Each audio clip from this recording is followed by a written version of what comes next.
ইরানের কাছে থাকা বিশেষ অস্ত্রের গর্জনেই কি ভয়ে জবুথবু অবস্থা যুক্তরাষ্ট্র ইসরায়েলের? কিন্তু কতটা শক্তিশালী ইরানের সেই অস্ত্র?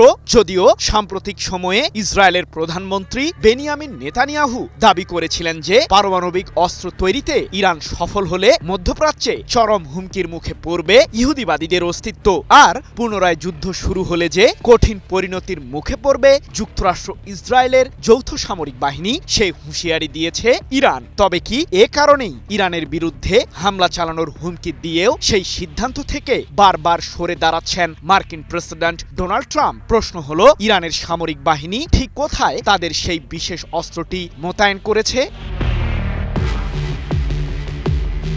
যুদ্ধের ময়দানে যখন শত্রুর ভূমিকায় দুই পারমাণবিক শক্তিধর রাষ্ট্র, তখন কিছুটা ভয় পাবারই কথা ইরানের। কিন্তু কোন চাপের কাছেই যে মাথানত করার মতো জাতি নয় ইরানিরা, সেটি সাম্প্রতিক যুদ্ধের ময়দানেই প্রমাণ করেছে দেশটি। সঠিক রণকৌশল এবং উপযুক্ত সময়ে মিসাইল ও আত্মঘাতী ড্রোন দিয়ে যুক্তরাষ্ট্র ইসরায়েলকে জবাব দেওয়ার ফলেই যুদ্ধে সফলতা পেয়েছে ইরান, এমনটাই দাবি বিশ্লেষকদের। যদিও মার্কিন প্রেসিডেন্ট ট্রাম্পের দাবি সাম্প্রতিক এই যুদ্ধে ইরানের অস্ত্রের ভান্ডারকে ধ্বংস করেছে যুক্তরাষ্ট্র ইসরায়েলের যৌথ সামরিক বাহিনী, কিন্তু বাস্তব চিত্র আসলে কি বলছে?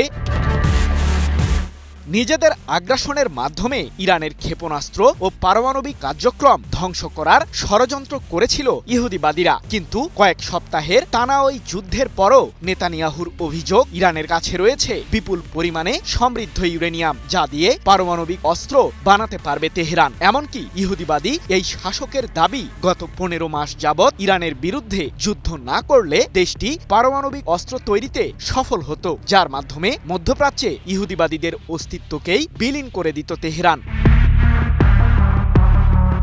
তবে সমরবিদরা বলছেন, ইরানের পারমাণবিক ও ক্ষেপণাস্ত্র কার্যক্রমকে পুরোপুরি ধ্বংস করা যুক্তরাষ্ট্র ইসরায়েলের ক্ষেত্রে প্রায় অসম্ভব, কারণ ইরান এসব কেন্দ্র গড়ে তুলেছে পাহাড় কিংবা মাটির গভীরে, যেগুলোতে প্রবেশ করতে পারবে না মার্কিনীদের বাংকার বাস্টার বোমাও। আর ইহুদিবাদীদের জন্য চরম হতাশার তথ্য দিয়েছেন ইরানের নৌবাহিনীর কমান্ডার রিয়ার অ্যাডমিরাল শাহরাম ইরানি। তার দাবি, খুব শীঘ্রই আমাদের এমন একটি অস্ত্র শত্রুদের ঘায়েল করবে যাকে ঘিরে তারা গভীরভাবে ভয় পায়, আর সেই অস্ত্রটি তাদের পাশেই মোতায়েন রয়েছে। আশা করি আমাদের এই অস্ত্রটি দেখে ইহুদিবাদীদের হার্ট অ্যাটাক হবে না।